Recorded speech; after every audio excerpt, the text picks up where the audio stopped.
Hello, I'm Susan Woods. Thank you for your time. And I also thank you for reserving a phone consultation with me to discuss your vision to either start a 501c3 nonprofit organization from scratch or your desire to reinstate a 501c3 nonprofit organization after the IRS revoked the status. The purpose of the consultation is to give you an opportunity to share with me why you want to start or why you want to reinstate. So on the date in which you reserved your consultation, I will call you at 7 p.m. Eastern Time. When I call you, I will place my phone on speaker so that I can write notes as you share information with me about your nonprofit vision or your desire to reinstate a 501c3 nonprofit. While you are sharing the information with me, I will write notes, and I won't interrupt you while you are sharing. When you finish sharing, I will make sure I've captured everything in my notes accurately, and I will also ask whatever follow-up questions I documented while you were talking. Now, I want to share in this video some information that I consider as frequently asked questions that people always ask during the consultations. And by sharing it here on the video, it will prevent us from having to talk about it for the first time during the consultation. By sharing it during this video, I will be able to answer any follow-up questions that you have about what I'm getting ready to share with you now. What I want to share with you is my process. When someone hires me to complete their application packet for them to earn 501c3 status from the IRS, I use the Form 1023 Application for Recognition of Exemption, the long standard version. I don't use the Form 1023-EZ. The reason I use the long Form 1023 standard version is because it requires me to complete 7 attachments to submit along with it.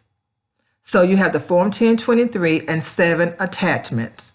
I create the attachments from scratch for all of my clients because all of my clients are unique. And I want to make sure that I reflect your information in that manner. For example, in addition to the Form 1023, I complete the bylaws, the bylaws, the conflict of interest policy, your financial data report, the your activities report, and the fundraising activities document. I also complete the application to file your articles of incorporation with whatever Secretary of State's office you will use in the state in which you plan to operate. And I also acquire the employer identification number, or EIN, for your nonprofit organization. So I complete a total of 8 things for you: the Form 1023, the bylaws, your activities, the financial data report, the conflict of interest policy, fundraising activities, the application to file your articles of incorporation with the Secretary of State's office, and your employer identification number. I do all of those things for you. Now, my fee is $1,500 and it is due up front. I don't offer any payment plans. Once you have processed the $1,500 fee, I would then send you a timeline. The timeline will list dates in which you can expect to receive different documents from me. For example, I ask for a 20 business day turnaround time to complete your application packet. In the timeline, I will list dates in which you can expect to receive documents. For example, I would say something like May 15th, you receive your bylaws. Right underneath that date, I will have another date, for example, May 17th, in which I would ask you to send your feedback on the bylaws. And I would do that for all of the documents that I listed before. I work with my clients through email primarily, okay? So when I send you a document through email, then you can respond with your changes or suggestions through email. I commit to creating 3 drafts of each document. So when I send you the first draft of your bylaws, I will have in the subject line, for review and feedback, bylaws draft 1. And then you will read the bylaws, and then you will send me back your changes. I will make your changes and send you back another email that says, for your review and feedback, bylaws draft 2, so on and so forth until we get to the 3rd draft. Now, if there is a 4th draft, there is a $20 fee for that, but I rarely have to do 4 drafts of a document. But again, I'm doing 3 drafts of every document if needed, with no additional charge for that. Now, once you are satisfied with all of your documents, then I will upload your documents to a pay.gov account that you will create. The IRS transitioned to submitting applications online in January of 2020, and it gave us a grace period through April 2020. After April 2020 ended, then all applications that you send to the IRS to be considered for 501c3 status must be submitted through the pay.gov account that you create. And I provide the steps to help you create that account. So again, once you are satisfied with all of the documents, I will compile them for you into one document that's required by the IRS, and I will upload it to your pay.gov account.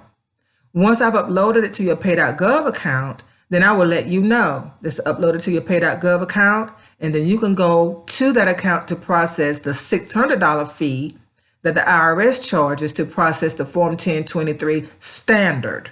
Okay? Now, another charge or another fee that you will have to pay is the fee that the Secretary of State's office would charge to file your articles of incorporation. Every state has a different fee. So you will have to determine, or I will determine rather, the fee that your state charges to file your articles of incorporation. So you have a total of 3 fees if you use my services. You have my $1,500 fee, you have the IRS $600 fee, and then whatever fee your Secretary of State's office charges to file your articles of incorporation. Everything I've just shared with you, I've placed in writing in a contract. So after our consultation, if you say, Susan, I'm ready to move forward, I want to use your services, I will send you a contract that will spell out everything that I've just shared with you. And in that contract, I also provide links to explain in more detail about some of the documents that I complete for you, because I want to be completely transparent about what you can expect to receive from me if you hire me to complete your 501c3 application packet, which is the same thing as the Form 1023 application for recognition of exemption. Now, before I let you go, let me explain why I don't use the Form 1023-EZ. The Form 1023-EZ is a streamlined version of the Form 1023 standard. It allows you to just attest to completing the documents that I just described a few minutes ago, or just listed a few minutes ago. You don't have to actually submit those documents. You have to attest to the IRS that you have done those documents. You have them somewhere. The Form 1023-EZ is also only $275 to process, which is why so many people are drawn to it. You only have to complete the attestations, if you will, and pay $275. Now, you might say, well, why don't you do that? I don't do that because I just can't do it. I believe that the IRS needs to actually read everything that you plan to do and approve that. That's why it costs more, because it takes more time. But in the long run, I think it's worth the time to do that so that they can know exactly what you want to do. And once they give you a determination letter, rather, if I could talk, which is also your approval letter, that lets you know you've been approved for everything that we submitted. And that should make you feel good. On the other hand, the 1023-EZ is subjective. They assume you've created the documents accurately, and you assume you've created documents accurately until you may be audited down the road. And the IRS admits that the most audited nonprofit organizations are the ones in which their founders use the Form 1023-EZ to establish. Now, I say, that's pretty sad. If you know that the majority of the people who use the 1023-EZ are audited, why do you offer that service? because you are the same IRS that's going to turn around and audit them. So I don't do it. Even though it looks from the outside that it's more beneficial to have a short form and pay $275 versus do all of those documents and go back and forth correcting them and all of that and paying $600. I know it might seem like I'm not doing the right thing for my clients, but I know that I am. And I feel good about it. But I just wanted to be transparent about why I don't use a 1023-EZ. Again, thank you so much for reserving a phone consultation with me. And I look forward to learning more about you.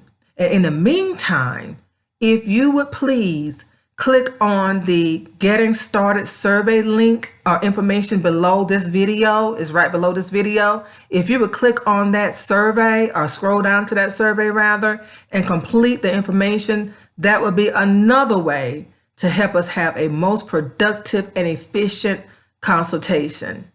Thank you again and have a great day.